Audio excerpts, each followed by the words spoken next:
The war's final, brutal weeks were collapsing onto the German landscape.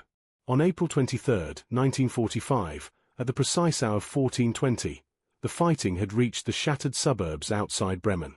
Sergeant William Morrison of the East Yorkshire Regiment pressed low behind a mound of pulverized concrete, his binoculars fixed on the final pocket of resistance. His platoon had been grinding forward for 3 arduous hours. The resistance they encountered was sporadic and disorganized, characteristic not of professional Wehrmacht units, but of desperate, cobbled-together Volker militia.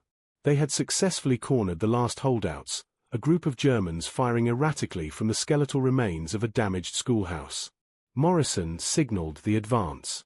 His men moved with the practiced, tactical rhythm of veteran soldiers, anticipating the usual outcome: a sharp, decisive firefight until the enemy either capitulated or was eliminated. Yet, when the lead section breached the schoolhouse door, weapons poised, their forward momentum instantly stalled. Against a grimy wall sat 12 figures, hands raised, their discarded rifles lying uselessly on the floor. These were not the hardened combatants they expected. They were children. The oldest among them might have been 16, while several appeared barely 13 or 14, swallowed by Wehrmacht uniforms several sizes too large, their ill-fitting boots emphasizing their fragility. Terror was etched into their faces. One boy wept openly. Another whispered a desperate, broken English plea. "Bitter, please don't shoot us." Morrison slowly lowered his own rifle, and his men mirrored the action, their expressions transforming from combat alertness to a visceral blend of shock and profound pity. These were not enemy combatants in any meaningful sense. They were the last, tragic victims of a collapsed regime, children handed obsolete weapons and commanded to fight seasoned professional soldiers. The initial anticipation of imminent brutality, of torture and execution, of fates worse than death, was shattered by the mundane, compassionate order of Captain Morrison. Holstering his pistol, he instructed his corporal, "Get them out of here. Hot tea, rations, medical check, and find a German speaker. We need to tell them they're safe." These captured youths, indoctrinated by years of hostile propaganda, stared in utter incomprehension as British soldiers gently helped them stand, offered cigarettes to those old enough, and wrapped thermal blankets around their shivering shoulders. This was not the expected execution or torture. This was the unexpected dignity of humanitarian aid, a scenario the Nazi narrative had never prepared them for. British soldiers were treating captured German children not as implacable enemies deserving death, but as lost boys desperately requiring assistance. These young men were foot soldiers of the Volkssturm*, the German People's Storm, which represented the Reich's final, frantic measure as the inevitability of defeat became palpable. Created by Adolf Hitler's decree on September 25, 1944, the Volkssturm* officially conscripted all males aged 16 to 60 who were not already serving in the military. As Germany's defensive situation rapidly deteriorated, however, these rigid age restrictions were completely disregarded. Boys as young as 12 years old found themselves forcibly drafted, issued obsolete rifles or the rudimentary Panzerfaust anti-tank weapon, given minimal training, and rushed to hold defensive lines against seasoned Allied armies. The sheer numbers documented this profound desperation. By the spring of 1945, Germany had mobilized over 6 million men into the Volkssturm* organization. While actual combat deployment reached approximately 1.5 million personnel, this total included an estimated 100,000 to 150,000 teenagers between the ages of 12 and 17. Most of these child soldiers received a perilous maximum of just 1 to 2 weeks of inadequate training. Their active service tenure was often measured in mere days. Equipment was a chaotic assemblage of whatever material remained: captured Soviet rifles, increasingly obsolete German infantry weapons, and the desperate effectiveness of the Panzerfaust*, a shaped charge weapon capable of destroying armor, yet demanding a suicidal proximity to the target. This desperate deployment was the culmination of systematic, years-long indoctrination. Since the age of 10, the Hitler Youth had meticulously taught these boys military skills alongside the core tenets of Nazi ideology. By the time they were forcibly conscripted into the Volkssturm*, they had been psychologically conditioned to perceive death for the Führer as glorious sacrifice, retreat as unforgivable cowardice, and surrender as a dishonor worse than execution. Furthermore, they were instilled with the genuine, terrifying belief that Allied soldiers, particularly the British, would routinely torture and execute prisoners. The brutal reality of frontline combat, however, shattered these deeply held ideological convictions within a matter of hours. Volkssturm units, lacking adequate support and effective weaponry, were thrown directly against veteran Allied forces with no realistic prospect of success. They confronted professional soldiers seasoned by years of fighting across Europe, supported by overwhelming artillery barrages and undisputed air superiority. The resulting casualties were catastrophic. Tens of thousands of German teenagers were killed in futile, localized defensive actions that, at best, managed to delay the inexorable Allied advance by only a few hours or, occasionally, a day. British forces advancing into northern Germany throughout April and May 1945 repeatedly encountered these tragic formations of child soldiers. These confrontations immediately created impossible moral and psychological dilemmas for the Allied troops. According to the rules of engagement, an armed enemy remained a legitimate target irrespective of age. Firing upon a teenager pointing a weapon constituted justified self-defense. Yet the emotional reality of the situation was devastating. These were fundamentally still children, some. These young combatants were often barely teenagers, boys young enough to be the sons or younger brothers of the British troops who now faced them, thrust into a conflict they could not possibly win. The initial British response to capturing these child soldiers was not governed by existing military doctrine, but by an improvised, yet remarkably consistent, commitment to humane treatment, despite the clear justification for harsher measures. This moral dilemma crystallized when Morrison's platoon secured the 12 boys captured from the schoolhouse. They faced immediate practical questions, as standard procedure required sending all prisoners immediately to rear areas for processing in pea cages. However, these were children, emaciated by days of starvation, shivering in inadequate clothing against the persistent April cold, and suffering from minor wounds and exhaustion. To send them immediately to the processing centers, though technically correct, seemed profoundly wrong. Morrison made a pivotal decision, one that would be replicated thousands of times across British-occupied Germany. We will feed them first, ensure they are warm, provide medical attention for the injured, and then transfer them with the next supply convoy. His men responded without hesitation, immediately opening ration packs, brewing hot tea, distributing blankets, and tending to scratches and bruises that would have been routinely ignored on adult prisoners. The boys' reaction was one of complete, disbelieving confusion. They had been indoctrinated to expect execution or torture. Instead, they received hot tea and British Army biscuits. A corporal fluent in German explained that they were now prisoners of war, guaranteed treatment according to the Geneva Conventions, promised food and shelter, and destined for eventual repatriation to their families. This explanation seemed impossible.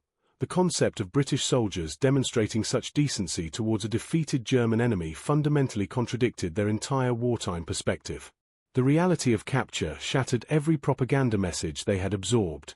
Similar, profoundly unsettling scenes repeated across British sectors as the war neared its close. The Somerset Light Infantry, for example, captured 37 terrified German teenagers defending a critical bridge near Minden. Further north, the Royal Scots secured 21 boys in a village north of Hanover. Perhaps the most disturbing discovery was made by the Durham Light Infantry, who located an entire Volkssturm company, 83 men and boys, their average age perhaps only 15, abandoned by their officers and found starving deep within a forest. In each instance, the British response adhered to a consistent and strictly humane protocol. Immediate medical attention was provided for the wounded, followed by rations of food and water. Crucially, reassurance was delivered through any available German speakers, emphasizing that they would not be harmed. This treatment acknowledged their status as children caught in chaotic circumstances beyond their control, rather than treating them as hardened ideological enemies deserving of harsh reprisal. Yet, the psychology of capture for these German child soldiers initiated a profound and immediate psychological transformation. The propaganda they had absorbed had been explicitly and terrifyingly clear. British soldiers would sadistically torture prisoners before execution. Surrender, they were warned, meant fates worse than death, castration, blinding, and prolonged suffering designed to make gruesome examples of captured Germans. Better to die fighting, or use the last bullet on oneself. Many child soldiers had completely internalized these catastrophic warnings. When capture became inevitable, some attempted immediate suicide, putting rifle barrels in their mouths or pulling the pins on grenades. British soldiers often had to physically prevent these desperate attempts, wresting weapons away from the boys. The desperation among the youngest combatants was immediate and terrifying. Many captured German youths attempted suicide, genuinely believing that death was the only preferable alternative to the monstrous cruelty promised by Nazi propaganda regarding British captivity. The reality of British treatment, however, created an immediate and shattering cognitive dissonance. Boys who had been indoctrinated to view the British as brutal sadists suddenly found themselves receiving necessary sustenance, comprehensive medical care, and warm blankets. This disconnect was so profound that many initially dismissed the kindness as an elaborate and temporary deception, a calculated prelude before the expected, real torture began. Only after hours, and often days, did they reluctantly accept that this unexpected humane conduct was genuine policy rather than a sophisticated form of cruel psychological manipulation. The mental fracture this caused is powerfully illustrated by the testimony of 15-year-old Hans VBER, captured near Celle by the Royal Norfolk Regiment. VBR later described his initial state of mind: "I tried to shoot myself when we were surrounded.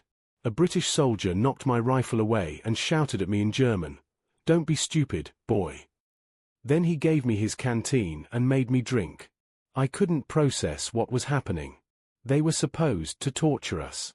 Instead, this soldier who looked like he could be my older brother was keeping me from killing myself." Everything I believed about British cruelty collapsed in that moment. This psychological transformation continued during processing and initial captivity. British guards maintained discipline that was consistently firm but devoid of malice. Orders were given clearly and enforced systematically. While violations resulted in standardized disciplinary action, typically confinement or reduced privileges, physical abuse was rigorously absent. This systematic fairness forced a complete re-evaluation of their worldview. The reality encountered by German child soldiers in British prisoner of war camps fundamentally challenged the relentless Nazi propaganda regarding British character and alleged Allied brutality. These P camps housed a complex mix of populations: seasoned Wehrmacht veterans, staunch SS prisoners, Luftwaffe personnel, and a rapidly increasing number of Volkssturm members, many of whom were barely teenagers. Recognizing that child prisoners required a distinct approach separate from adult combatants, British camp administrators began implementing crucial informal accommodations. These adjustments included the authorization of extra rations tailored for growing boys, the establishment of educational programs, and, critically, the separation of the youngest prisoners from the influence of hardcore Nazis who might continue ideological indoctrination. At Camp 186 near Nottingham, for example, the commandant established separate barracks specifically for prisoners under the age of 16. The rationale was twofold: it provided necessary protection, preventing abuse by older prisoners, and recognized the practical imperative that these boys needed education more urgently than standard POW activities. British authorities swiftly arranged for teachers to provide essential instruction in mathematics, English, and practical skills designed to aid their survival and reintegration into a shattered post-war Germany. Furthermore, the provision of food was adequate, often bordering on good, certainly surpassing the meager sustenance most child soldiers had consumed during the final, desperate months before their capture. British POW rations provided approximately 2,900 calories daily, a figure notably exceeding German military rations available in early 1945.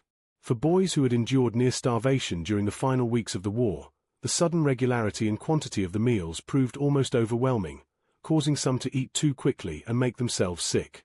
Though some prisoners initially hoarded carefully saved portions, unable to believe that food supplies would remain systematically available, the reality of the medical regimen quickly established trust. The provision of care was strictly non-discriminatory. Camp infirmaries adhered to the same high standards when treating German prisoners, including the youngest child soldiers, as they applied to British personnel. Boys suffering severe malnutrition were immediately provided with vital vitamin supplements and carefully adjusted diets. Furthermore, untreated combat wounds were addressed through necessary surgery and subsequent rehabilitation. Crucially, the psychological toll was recognized. Camp chaplains and medical officers understood that these child soldiers were grappling with trauma far exceeding the experiences of typical prisoners of war. Opportunities for recreation were strikingly extensive compared to the privations the boys had endured in Germany. Football became a fundamental, regular event, with prisoners organizing structured teams and playing matches that often drew sizable crowds of spectators. British guards often participated, serving either as referees or even joining the teams as players. This genuine, fierce competition provided a necessary reminder that normal life encompassed pursuits beyond combat and survival. The assignment of German prisoners to agricultural work in Britain initiated interactions that furthered their transformation. Facing severe labor shortages, with millions of British men still serving overseas, the German POWs provided an essential agricultural workforce. Child prisoners were integrated into these work programs, though specific accommodations were meticulously made for their age and shorter stature. Strictly defined work hours, less physically demanding tasks than military service, and consistent supervision. In Yorkshire, 16-year-old Franz Dietrich was deployed to a farm, where his labour was integrated with that of local farmers and the resilient women of the British Land Army. Though Franz, a former city boy conscripted into service, found the agricultural labour arduous, the environment proved just. The farmer, Robert Harrison, a man who had suffered the profound personal loss of his own son at Monte Cassino, nevertheless treated the young German with professionalism. Harrison insisted upon competent work, patiently demonstrating proper farming techniques, and sharing the customary tea during breaks. Robert's wife, Margaret, offered a warmth that bordered on maternal. She ensured the boy was adequately fed, meticulously mended his worn clothing, and inquired sympathetically about his family back in Germany. For Franz, whose own mother had been killed in the Allied bombing campaign, this unexpected domestic kindness was profoundly moving. His diligence was born partly of gratitude, but also from a fierce desire to counter the official wartime narrative, to prove that not every German was the dehumanized monster depicted by Allied propaganda. These daily interactions on the field became invaluable opportunities for genuine cultural exchange.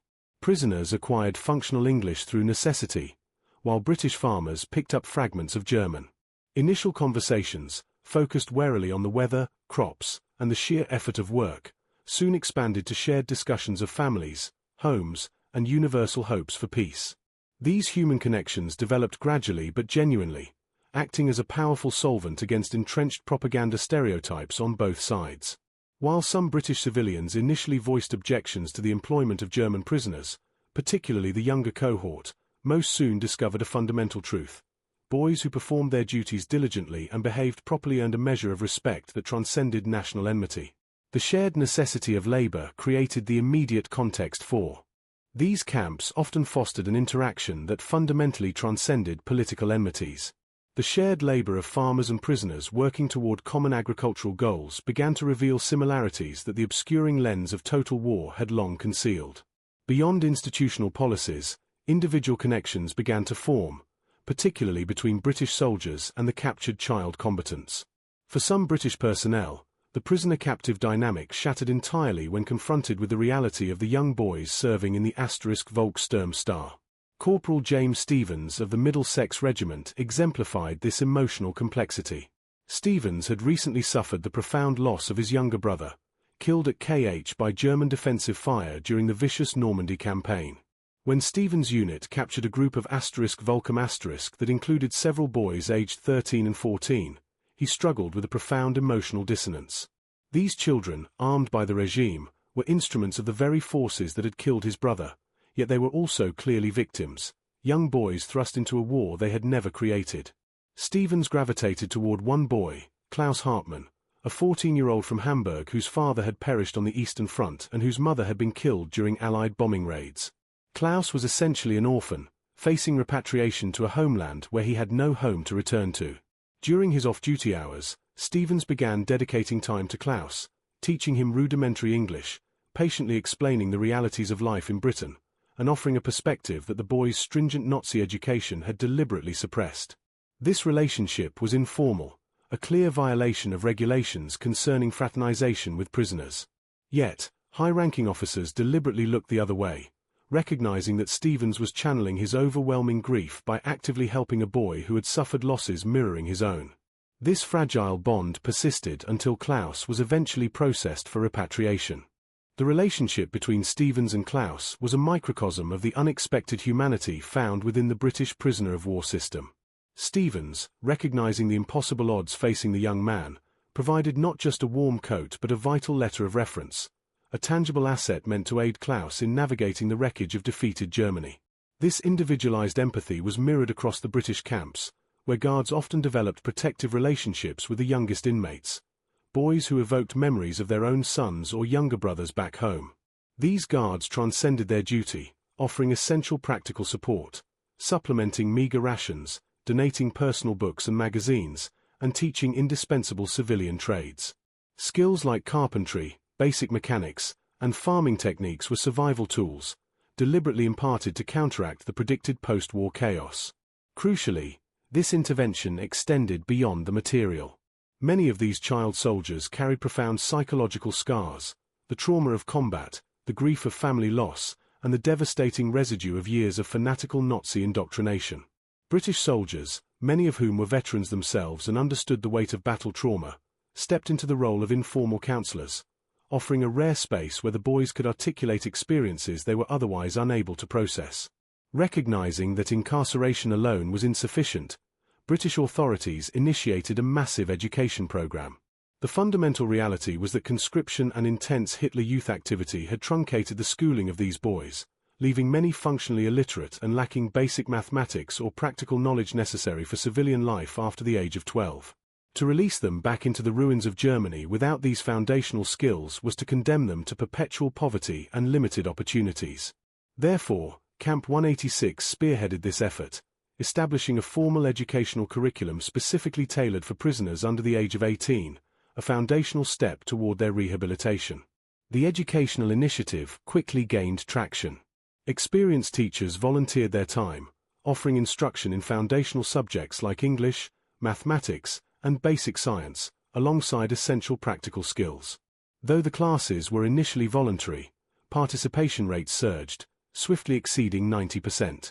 The prisoners were highly motivated, recognizing education as a freely offered, valuable resource for post-war survival.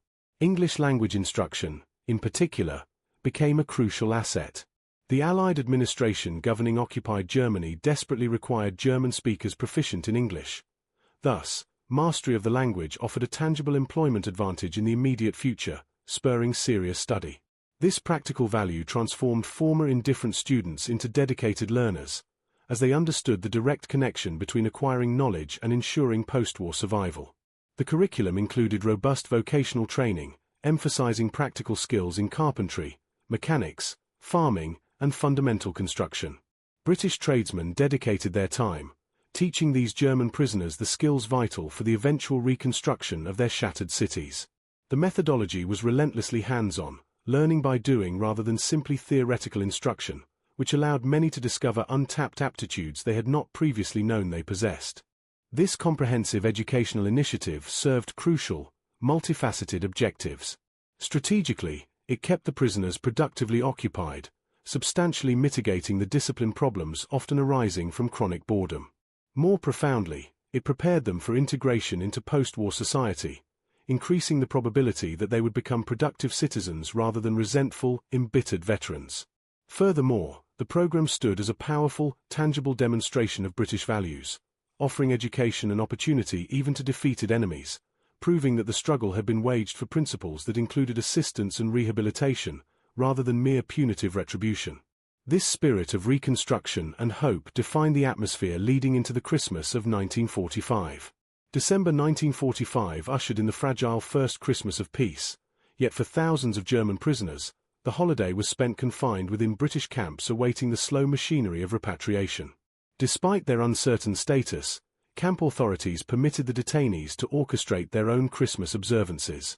Barracks were decorated simply, religious services were organized, and special meals were prepared, all rigorously confined by the stringent rationing constraints still imposed across the nation.